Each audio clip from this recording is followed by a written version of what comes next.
Kia ora crafters and welcome to Card Making with Heidi.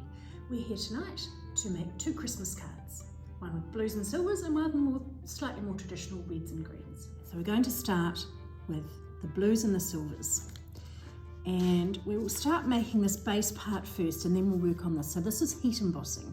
So this is a stamp stamped with embossing ink, which is a slow drying sticky ink, and then you pour your embossing powder on. I'm using silver, and then you melt it with a heat tool, and I'll show you what we do in a minute.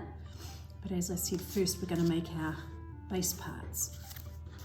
So I don't have a full range of measurements on my mat, so it's going to be a little bit of a guesstimate, but I'm sure we'll make it work. So that one there, 10 by 13-ish, 13 and a bit less.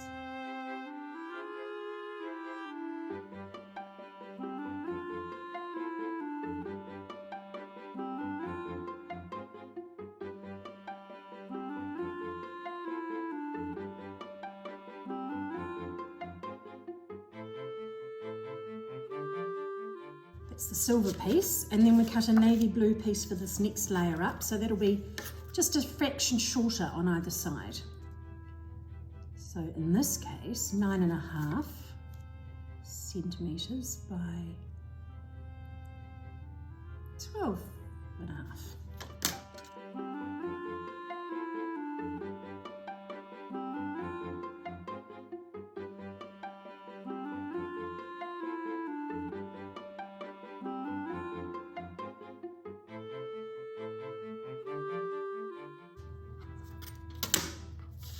Right, so there we have the very base. We'll just put that aside, and then we're going to make this next part here, which is another silver layer, and then the white layer with the heat embossing. So I have here my handy dandy tool, preloaded with my stamp, and for heat embossing you use an embossing buddy.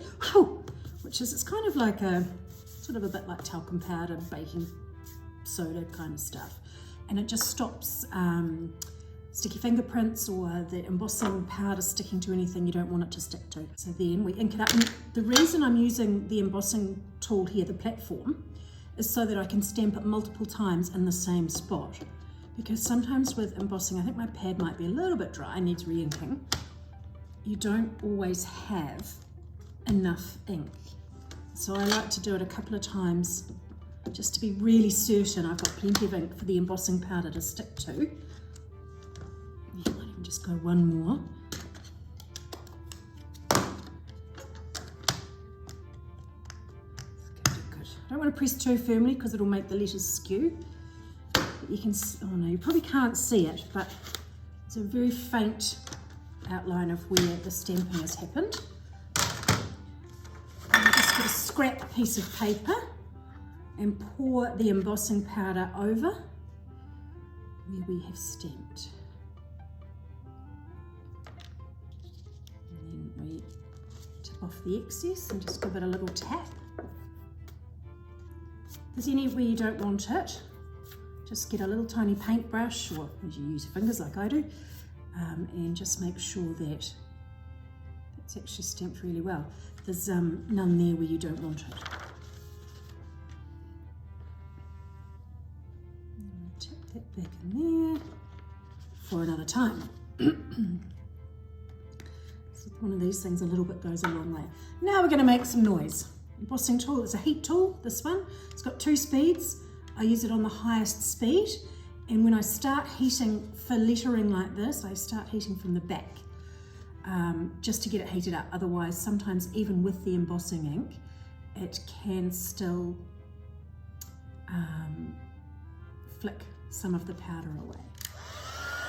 So start on the back. Just get it heated through, because sometimes these tools can take a little time to warm up.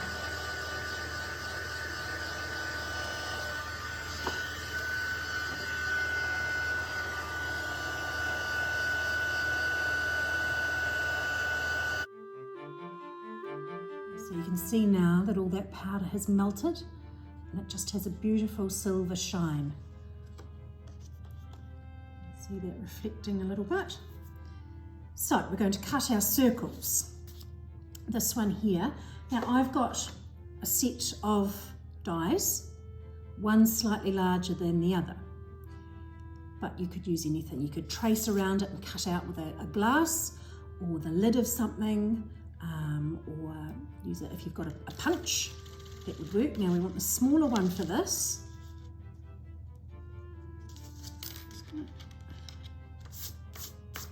Push that off, and I might cut that down a little bit, make it easier to get through the machine.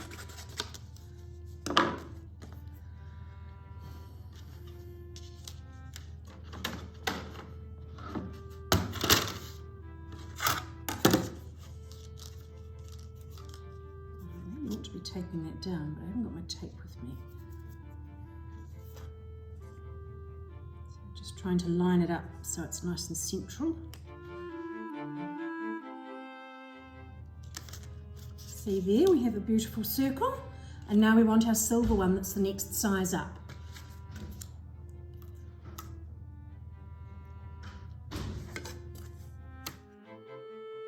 Again, that pops out of there nicely. So we have all our layers ready now. Slightly different because I've used a textured cardstock there rather than the glitter cardstock, but it still looks pretty cool. So I am going to use some liquid glue to stick this down because they're quite heavyweight, and liquid glue gives you just a little bit of wiggle time if you don't quite place it down where you want it.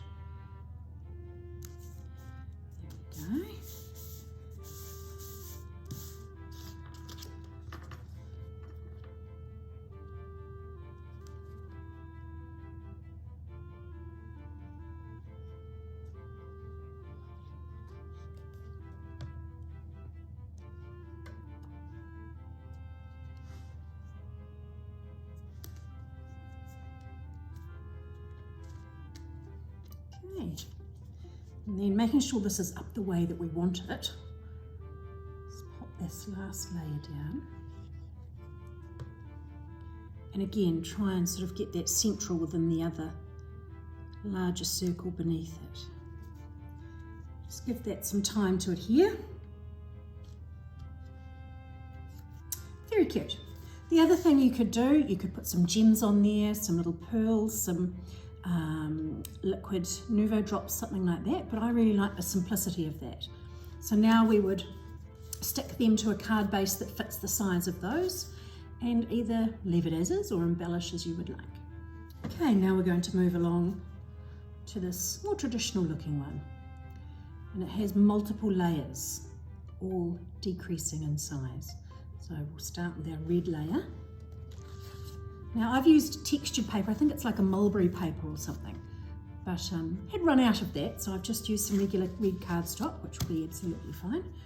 And again, as always, just use what you've got at home. And our next layer is this gorgeous holly pattern. And so again, I've cut that to just ever so slightly smaller than that layer beneath it. And this paper here is the reverse of the holly paper. So I'm just going to trim that down.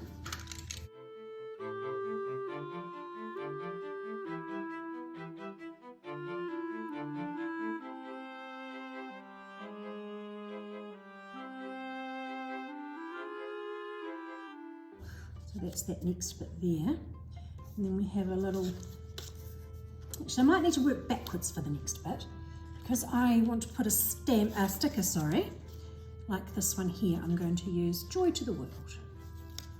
Right. I'm going to put it on some craft cardstock here, just with a really small outline. So stick it on there and then trim that to size.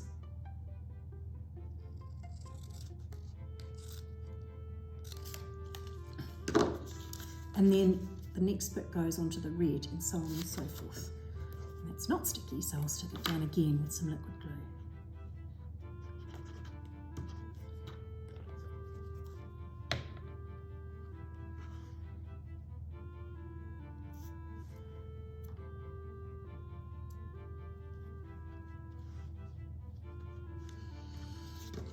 Again, we'll trim this one to size. Just a bit better. All right, and then again, that has just a small few millimeters frame around it.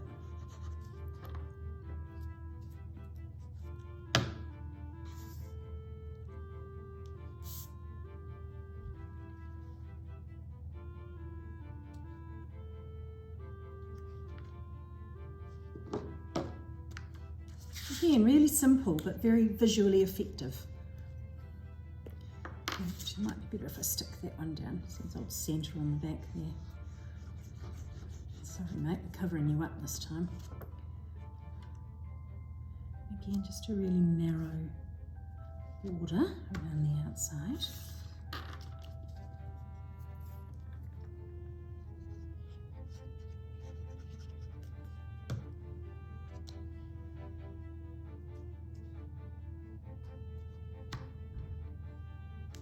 Again, just give that a few minutes to adhere. Now you see here what I've done, just used some regular thread and I've wrapped it a few times around this prior to sticking it to, so I've just taped it at the back there, before I stick it to a card base. So, just sort of rough it first, however many you like. Oops, get myself in a right angle. Snip that off. Now, oh, actually doesn't look too bad, but I want it down lower like that one. It's quite nice when they're a bit offset, like not all bunched up on top of one another, but whatever you like.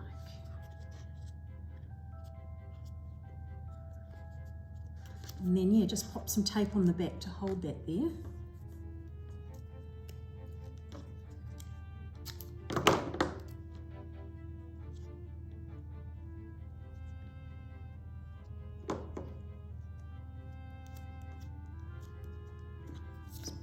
Keep it steady on the other side as well.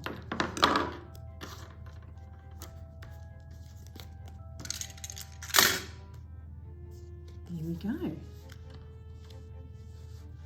Simple and effective. Our blues and greens and reds. So here we have today's cards. So I hope you enjoy your Christmas and have a very merry one. Thanks so much for joining us.